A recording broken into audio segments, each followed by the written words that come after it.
La última vez que Billy cuidó a un niño fue hace 2 años, cuando tenía 15 y su tía tuvo que viajar a otra ciudad, sin nadie a la mano con quien dejar a su retoñito. Su madre le ofreció que Billy lo cuidara sin siquiera preguntarle primero a él.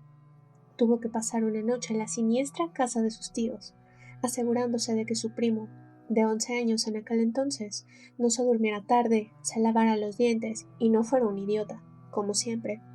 Tal vez no tuvo tanto éxito en esto último como en todo lo demás. Pero esta vez no se trata de los apuros de un familiar, sino de los de la señora Henderson, nueva en el vecindario. Mientras acomoda la despensa en la alacena, su madre, la indiferente de siempre, le asegura que solo serán un par de horas, y que la mujer le dijo que tendrá puerta abierta a cualquier cosa de la nevera que le llame la atención, y que incluso puede llevar a un amigo para estudiar o ver alguna película en el increíble sistema de teatro en casa que posee la familia, que llegó a habitar una de las casas más caras de la zona, justo esa que se encuentra en la cima de la colina y que es todavía más tétrica que la de su tía. Billy no conoce demasiado a la señora Henderson, pero desde el primer momento en que la vio creyó que era rara, demasiado recortada en el estereotipo estadounidense de rubia tonta que se pasa todo su tiempo libre en la peluquería y tiene todo el dinero que necesita para hacerlo cuanto le dé la gana. En realidad, es amiga de su madre y tampoco parece caerle bien, pero, según la ha oído cuchichear, la pobre no les resulta demasiado agradable a las personas, por su voz chillona y su sonrisa de oreja a oreja, por lo que no se atrevió a hacerle el feo, porque es nueva en la región, junto a su esposo y su bebé, y, después de todo, todos merecen una oportunidad. En una de esas no resulta tan mala una vez se le conozca mejor. Tú sabes que esa casa tiene alberca. A lo mejor puedes llamar a Mark y divertirte con él. Siempre recordando que están a cargo de un niño pequeño, claro. Su madre a veces le da la impresión de querer más a su novio, de lo que jamás lo ha querido a él. De hecho, su padre también. Pero así es Mark, haciendo que toda la gente se encandile con su estúpida sonrisa perfecta y su pelo peinado con mucho gel para pararlo en forma de cola de pato. Y él quiere a Mark, así que está bien que las demás personas también lo quieran. Se rasca el cuello, pensando que a su novio le encanta nadar. Está bien. Termina aceptando mientras se toca el lugar donde le picó un mosquito anoche. ¿Qué puede pasar? ¿Cuánto me va a pagar? Quiere saber, y su madre le lanza una miradita por encima del hombro. No te basta con poder nadar en una piscina ajena y comer todo lo que quieras, ¿verdad? ¿En qué momento te di ese pésimo ejemplo? Quiere saber, y una bolsa de papas fritas que sostiene en alto está a punto de caérsele de la mano, pero consigue atraparla y meterla en la alacena.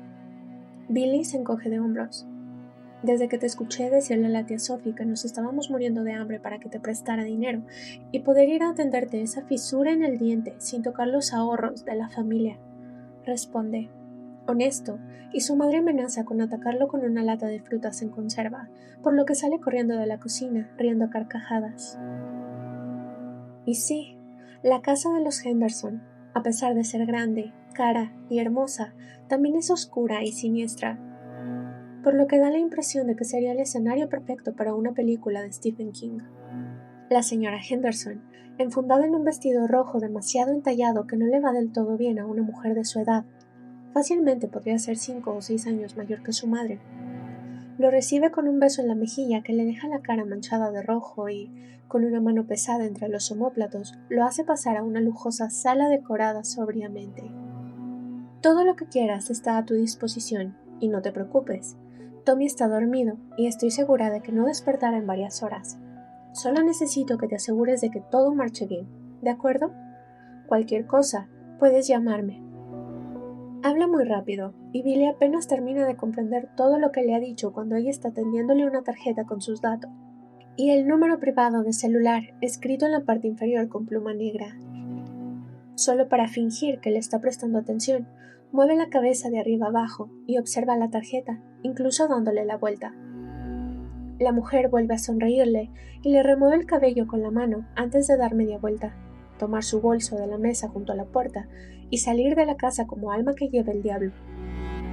Billy se queda en blanco, el cabello, lacio, largo y castaño, metiéndosele en un ojo, haciéndole escocer el globo ocular, por lo que agita la cabeza para alejarlo. Está incómodo, Pero, ya que está aquí, más le vale superarlo y comenzar a tratar de convencerse de que todo va a estar bien, sobre todo cuando descubre la sala de entretenimiento, 3 peldaños más abajo de la de estar, y se topa con un televisor gigante conectado a varias máquinas de videojuegos. ¡Oh, diablos! Sí, todo va a estar genial. Comienza a llover cuando Mark aparece por fin, llamando a la puerta porque Billy le advirtió, con un mensaje, que no usara el timbre por temor a despertar al niño, a quien no se ha atrevido a ver. Corre por el amplio y brillante suelo de madera, casi impactando contra la puerta por la inercia de sus pies descalzos. La señora Henderson lo hizo dejar sus zapatos embarrados de lodo en la entrada al llegar, lo que le encantó al ser un obsesivo de la limpieza. Y abre de un tirón, sin meditar la posibilidad de que no se trate de Mark. Pero sí es, y su dorky boyfriend le dedica una sonrisita tras semanas sin verse por culpa de los exámenes y los últimos partidos de fútbol en la escuela, para los que se ha matado entrenando. Mark le sujeta la nuca con una mano mojada para tirar de él y estamparle un beso sonoro en la boca, al que Billy accede simplemente porque se le acaba de escapar todo el aire de los pulmones. Oh sí, nada prende más el modus nocturno de una casa sola que sentir en las papilas el sabor de la hamburguesa, las papas bañadas en catsup y los aros de cebolla que su novio seguramente fue a comer con el equipo antes de encontrarse con él. Es como si no te hubiera visto en siglos, exclama Mark, dejando la mochila en un rincón, junto a la de Billy, antes de abrazarlo fuerte y cerrar la puerta con un empujón del zapato, que dejó una mancha, y, sí, Billy hará que la limpie antes de marcharse, pero no ahora porque es cierto, no se han visto en milenios. Billy vuelve a besarlo, acunándole la cara con las manos y, como siempre, tiene el efecto de sedar a Mark, de hacerlo pasar de una pantera a un gato consentido. Billy siente la necesidad de rascarle detrás de las orejas, pero sería demasiado, así que mejor entrelaza las manos tras su espalda y se dedica a sonreír como el idiota enamorado que es. Tienen 17.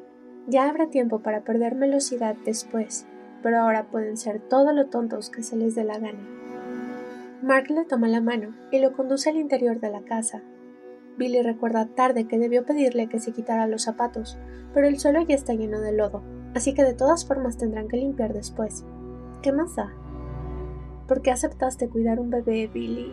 Tengo que recordarte lo que pasó con ese hámster de la clase que te pidieron alimentar, aunque debo admitir que el funeral fue conmovedor. Suspira, soñador. Ay, cállate. Pide, frunciendo el ceño, porque sigue teniendo pesadillas con el pequeño Nibbles. Ama a los animales, y haber dejado morir uno por desobligado lo mató un poco por dentro. Desde entonces se ha asegurado de que su hermana menor alimente bien a su tortuga, e incluso, aunque lo detesta, es él quien se encarga de mantener limpio el patio del perro.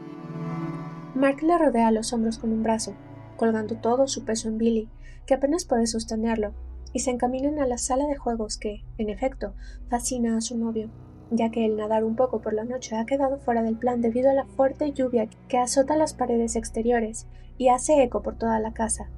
Espera que el bebé no despierte con los relámpagos y los truenos, que suenan igual que latigazos cortando el aire. Van a la enorme cocina y saquean el refrigerador y la alacena, sirviendo papas picantes en grandes bowls y comiendo de la misma pinta de helado de menta y chocolate para no abusar. Se sientan en un cómodo sillón oscuro de piel, colocado frente a un ventanal que deja pasar la luz amarillenta proveniente de la calle, y Mark se pierde jugando God of War, mientras Billy solo observa porque nunca ha sido tan fan de los videojuegos como lo es su novio, pero apoyarse en su hombro y verlo picar botones también es entretenido, así que por él está bien. Pasado un rato, comienza a pensar, con un poco de ansiedad, que quizás deba ir a revisar al bebé, porque a lo mejor todo el ruido lo ha despertado e impide que lo escuchen llorar, pero sigue reticente porque, si está despierto, igual no tendría idea de qué hacer. La señora Henderson no le dejó instrucciones ni de cómo cambiar pañales ni preparar botellas, pero quizás en ese sentido sí fue buena idea llamar a Mark, porque su hermana mayor acaba de tener un bebé y es él quien lo cuida cuando Karen debe trabajar, porque el papá es un bueno para nada que con suerte recuerda que tiene un hijo. Y, como si hubiera traído la mala fortuna, es entonces que un grito agudo y desesperado comienza a escucharse a lo lejos, sobresaltándolos incluso por encima del ruido del videojuego. Mark pone pausa y le lanza un vistazo apenado mientras Billy se levanta a prisa para buscar el monitor, que debe estar en algún lado, porque es obvio que el sonido proviene de una bocina. Mugrosa señora Henderson, que ni siquiera le dijo dónde estaba el maldito monitor. En su premura, tropieza con una mesita y un portarretratos cae al suelo. Por fortuna, el cristal no se rompe, pero una esquina queda abollada. ¡Demonios!, exclama, pero Mark le quita importancia y se inclina a recoger el objeto. Se trata de una fotografía de los señores Henderson, tomados del brazo y sonriendo a la cámara de una forma que le recuerda a muñecos grandes de plastilina, de pésimo gusto. Incluso Mark hace una mueca. No hay bebé, comenta, lanzando un vistazo a las otras fotografías, donde tampoco hay niño. Claro, sí, ahora que lo piensa, la casa está completamente desprovista de detalles infantiles, a excepción de los videojuegos, pero, bueno, el señor Henderson puede ser algo excéntrico, o incluso su esposa, a pesar de que a simple vista no da la impresión de ser una geek. Pero así son los ricos, ¿no? Si ha aprendido algo de los Simpson, es que el señor Burns puede contratar todas las barredoras disponibles en la ciudad durante una nevada para jugar con Smithers en la sala de su casa. Por fin encuentra el maldito monitor debajo del cojín de otro sillón, y el llanto del niño se vuelve más estridente. «Ven conmigo», le pide a Mark, que, tras colocar descuidadamente el portarretratos en la mesa de la que cayó, le dedica una mirada nada entusiasmada y se mete las manos en los bolsillos de la chaqueta. «No soy yo quien se comprometió a cuidar al hijo de un desconocido, y déjame informarte que soy bueno con mi sobrina, pero con otros bebés». Niega con la cabeza y hace una mueca de asco. Nadie le ha perdonado a Susie Williams, la única chica que tuvo un bebé a los 16 de su clase, ese día que llevó a su hijo y el niño vomitó en la mesa tras tener un berrinche. La pobre, desde esa vez, tiene aspecto de querer moverse por el mundo con una bolsa de papel en la cabeza. Billy le pilla el cuello de la camiseta y tira de él por el pasillo, con el monitor en la mano, yendo a la escalera para buscar la habitación del bebé. Si la señora Henderson lo dejó sin instrucciones, seguro no esperaba que hiciera mucho, solo asegurarse de que la criatura no muriera en su guardia. Suben los peldaños chirriantes a la carrera y se pierden por corredores interminables, tratando de adivinar detrás de cuál puerta está el bebé, pero ni el monitor les ayuda, así que deciden apagarlo, esperando que el ruido natural los guíe. Pero el llanto se detiene en el mismo momento en que Billy presiona el botón. Intercambian una mirada, sobre todo porque la lluvia lo vuelve todo todavía más tétrico. Billy incluso siente ganas de llamar a la señora Henderson y mandarla al demonio con todo y su bebé, porque tiene un pésimo presentimiento. Pero es Mark quien sigue avanzando cuando se escucha un ligero sonido proveniente de una de las puertas cercanas al final del corredor. Un fuerte rayo lo ilumina todo, amenazando con venir seguido de un trueno potente, por lo que Billy se cuelga del brazo de su novio, que le dedica una risita mientras pone los ojos en blanco y sigue adelante. Mark toma la perilla de la puerta y la abre. La habitación es grande, como todo en el resto de la casa, y, afortunadamente, está parcialmente iluminada por una luz azulina enchufada a la pared. Aquí sí hay cosas de bebé, desperdigadas por todos lados, recordándole esa escena del viaje de Chihiro. Solo espera no tener que lidiar con un bebé fastidioso gigante. Mark se detiene, a sabiendas de que no es él quien fue contratado para cuidar al niño, y Billy pasa saliva, soltando el brazo de su novio para ir a la cuna, donde el niño ya no está llorando. Es enorme, gigantesca, casi, y está seguro de que, cuando el niño crezca, podrán convertirla en una cama matrimonial. Siente un dejo de irritación al pensar en los derroches de la gente con dinero, pero inmediatamente se da cuenta de que no es asunto suyo fijarse en eso. Se acerca a la cuna, pegada al muro frente a la puerta, cubierta con un gran Moisés salpicado de estrellas brillantes, y con un móvil apagado del que cuelgan pequeños peluches con formas adorables. Billy toma aire por la nariz y sujeta el barandal de madera negra de la cuna, abriendo la boca para saludar al niño y ofrecerle algo de confianza. «Hola, Miggy». Pero la voz se le atora en la garganta cuando se asoma, y lo que descubre adentro no es ningún bebé, sino al condenado señor Henderson, grande, rubio y desnudo, cubierto solo por una gran manta infantil llena de elefantes, tigres y jirafas, agitando los puños y haciendo pucheros con enormes ojos azules al verlo. Billy se congela y sabe que su cara ha hecho una mueca de repulsión absoluta. El monitor se le cae de la mano y, cuando el hombre mueve las manos en su dirección, como si quisiera ser cargado, Billy da media vuelta a toda velocidad, sujeta la mano de Mark y tira de él escaleras abajo, el horror aumentando cuando escucha una especie de bramido furioso, lo que los hace correr más fuerte. No responde las preguntas de Mark hasta que han tomado sus cosas y han salido de la casa, corriendo bajo la lluvia hasta el auto de su novio, estacionado al otro lado de la reja negra. Billy se asegura de que los seguros de las puertas estén abajo y se da cuenta de que fue una buena idea cuando el bebé sale corriendo de la casa tras ellos, agitando los puños y gritando por su atención. El desgraciado sigue sumergido en su papel. Mark entonces entiende su espanto y, sin pensarlo más, pisa el acelerador. Su madre no le cree a Billy, pero, como es una doble cara, sí le cree a Mark, y, en horas, todo el vecindario se entera de los fetiches particulares de los Henderson, que la esposa niega fervientemente, siempre sonriendo y diciendo que los muchachos se confundieron, hasta que no puede seguir estirando la farsa y, al final de mes, cansados de los adolescentes curiosos colándose a su patio trasero con las cámaras de los smartphones listas, se mudan, dejando como vestigio de su presencia la tétrica casa en la cima de la colina, y a dos adolescentes bastante perturbados que jamás volverán a ver a un niño en pañales, incluso si es real, igual que antes.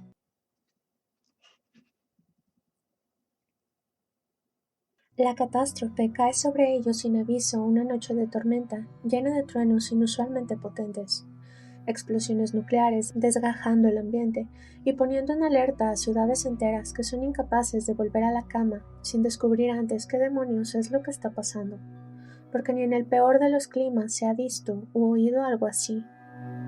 Quizás hubiera sido mejor no encontrar la explicación, ya que, al parecer, esos intentos de usar la energía del núcleo terrestre, taladrando un agujero de dimensiones exorbitantes hacia el centro mismo de la Tierra, a pesar de no haber generado muchos resultados, sí que tuvo consecuencias.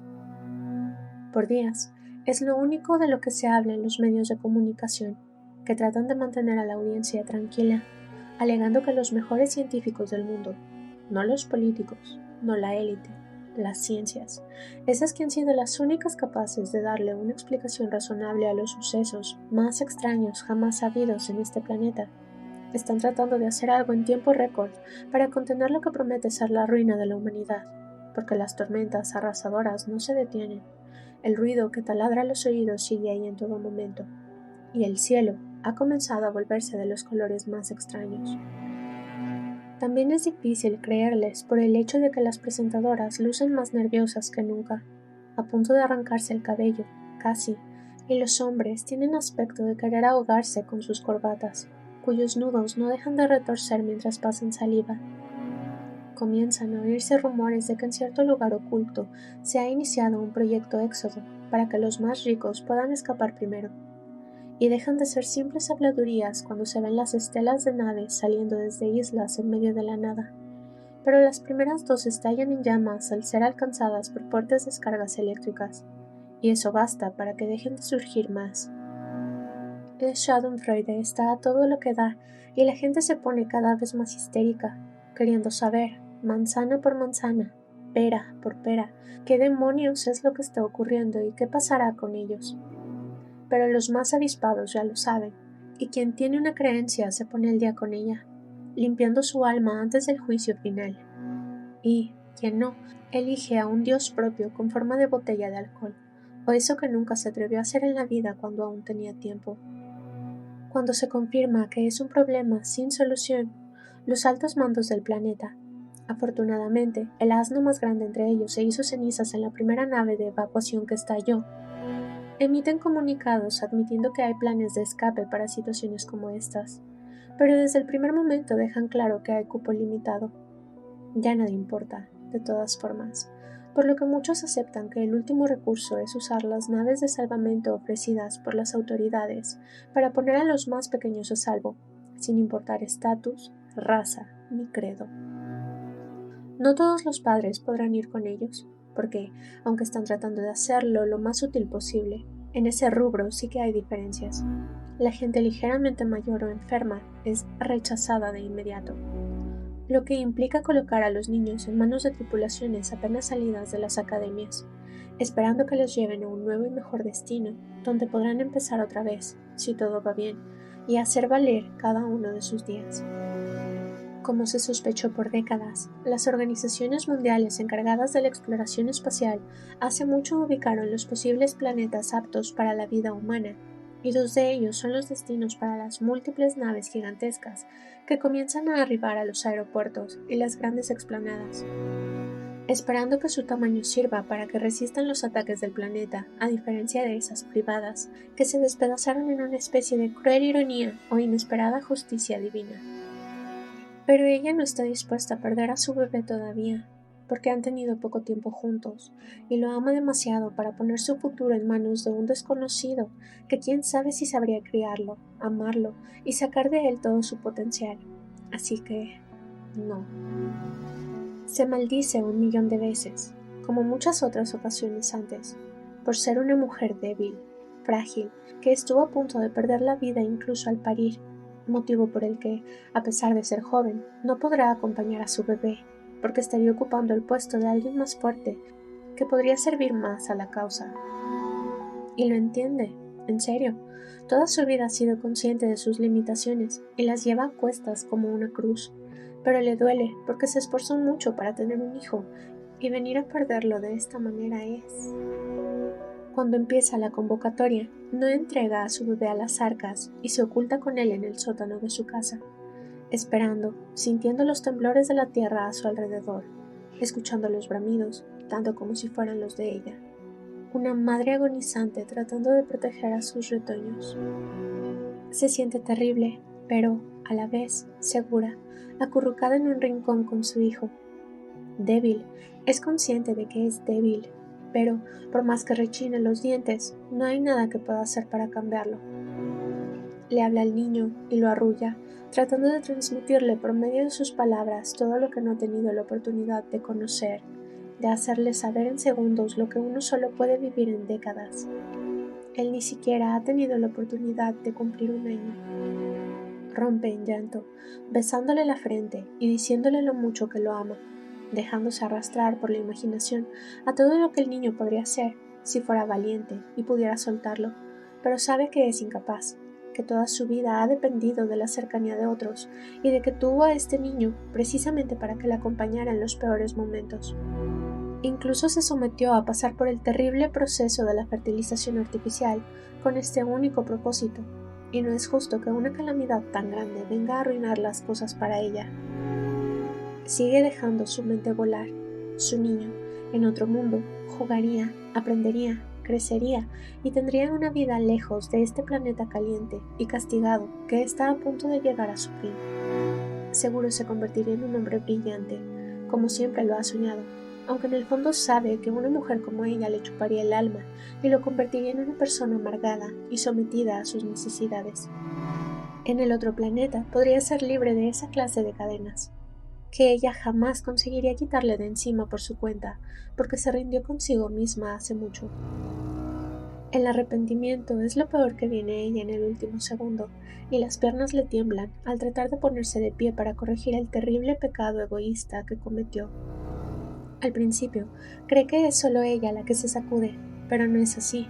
El mundo entero tiembla, listo para partirse a la mitad, y cada paso adelante la hace devolverse 3 atrás, debido al interminable bamboleo que apenas le permite seguir sujetando a su niño lloroso contra el pecho. Llega a la puerta de la casa después de una eternidad y consigue abrirla, lista para correr al campo de fútbol a unas cuadras donde se encontraba la nave correspondiente a este distrito, pero es tarde. Apenas sale de la casa, crujiendo por la exaltación de la tierra, se da cuenta de que las naves ya han iniciado un apresurado ascenso, tratando de huir de las grietas que se forman en el suelo, del calor horrible que los hace sudar mares y de la hierba seca que comienza a inflamarse, dándole vida al Averno de una forma que nunca nadie habría podido imaginar. Las llamas, altas e implacables, lo embargan todo en segundos, calentando el aire y haciéndole arder los ojos. El niño no deja de llorar a voz en cuello y sabe que el calor lo asfixia, que, tanto como a ella, le cuesta trabajo respirar. Tal vez le está reprochando el haberlo condenado a morir de una manera tan horrible, cuando tuvo la oportunidad de salvarse igual que los demás. En el cielo puede ver las estelas de las naves partiendo, salvándose con todo y su precioso cargo a cuestas, cuando ella se robó una joya y la sentenció a jamás poder brillar por su cuenta. Oh Dios, ¿qué hizo? Un grito se le queda atorado en la garganta al caer de rodillas, apoyando el peso de su cuerpo en una sola mano adolorida, porque con el otro sostiene al bebé, que comienza a jadear, con dificultades para respirar. Ya no llora, al menos. Ya no la maldice ni la odia por lo que le ha hecho. Jamás creyó que, cuando todos le decían que traer un niño a este mundo era una crueldad, se volvería algo tan literal. El universo chirria y todo grita tanto como quisiera hacerlo ella, pero se ha quedado muda. Cubre al niño con su cuerpo, queriendo resguardarlo de las ráfagas furiosas que amenazan con consumirlos. Todo se vuelve demasiado caliente y las tormentas eléctricas lanzan rayos desde el cielo hacia la tierra, la energía resquebrajándolo todo, haciendo inútil la intención de resguardarse de nuevo bajo un techo, pues un enorme boquete se abre bajo la casa, que cae en él, hundiéndose por un costado, apenas dándole tiempo de apartarse hacia la calle. Pisar el concreto con los pies descalzos es la experiencia más horrible que ha padecido en la vida. Pequeños rastros de su piel despegándose de su cuerpo debido al calor, imprimiendo sus huellas chamuscadas en la superficie gris conforme avanza. Quiere permanecer en un sitio, pero no puede, porque dejar de caminar a pesar de que se quema sería quedarse atrapada y derretirse ahí mismo. Suda y siente la piel floja, como si estuviera despegándose de sus músculos. Las llamas, alimentándose del oxígeno concentrado, se deshacen de las casas y puede escuchar gritos de otras personas, pero es incapaz de prestarles atención. Son, más bien, un ruido de fondo tétrico. Hay un momento en el que no puede seguir caminando más y termina de rodillas, soltando un grito cuando su carne comienza a carcomerse contra el pavimento, su cuerpo rindiéndose ante el terrible calor que lo embarga todo. Géiseres de lava comienzan a estallar a lo lejos, y entonces comprende que es cierto que se está cocinando en un horno de microondas. La tierra se sacude y se rompe, abriendo grietas por todas partes. Sabe que es el fin, que todo está a punto de terminar y que no hay salvación posible.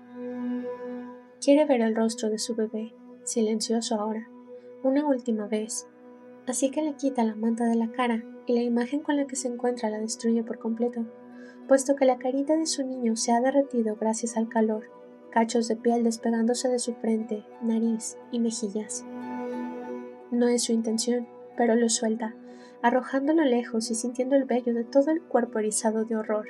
Pero ahí donde sus ojos están puestos, delante de sus rodillas, comienzan a caer trozos viscosos de algo ruborizado y sanguinolento que chisporrotea sobre la calle negra. Cuando comprende lo que es, se horripila y se lleva las manos al rostro, descarnado y sangrante. Ni siquiera comprende cómo es que sigue viva, y es en cuanto lo piensa que los géiseres de magma se acercan más, haciéndolo estallar todo en 1000 pedazos.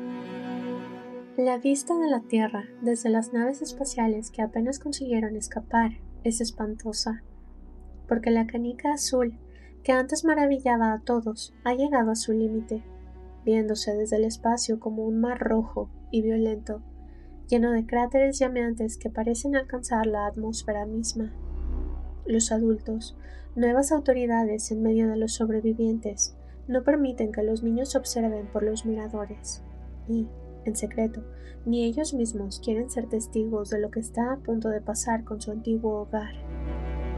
Apenas se alejan lo suficiente cuando la Tierra implosiona, convirtiéndose en 1.000.000 de pequeños asteroides sin origen que vagabundean por el universo, vestigios de lo que antes fue y jamás volverá.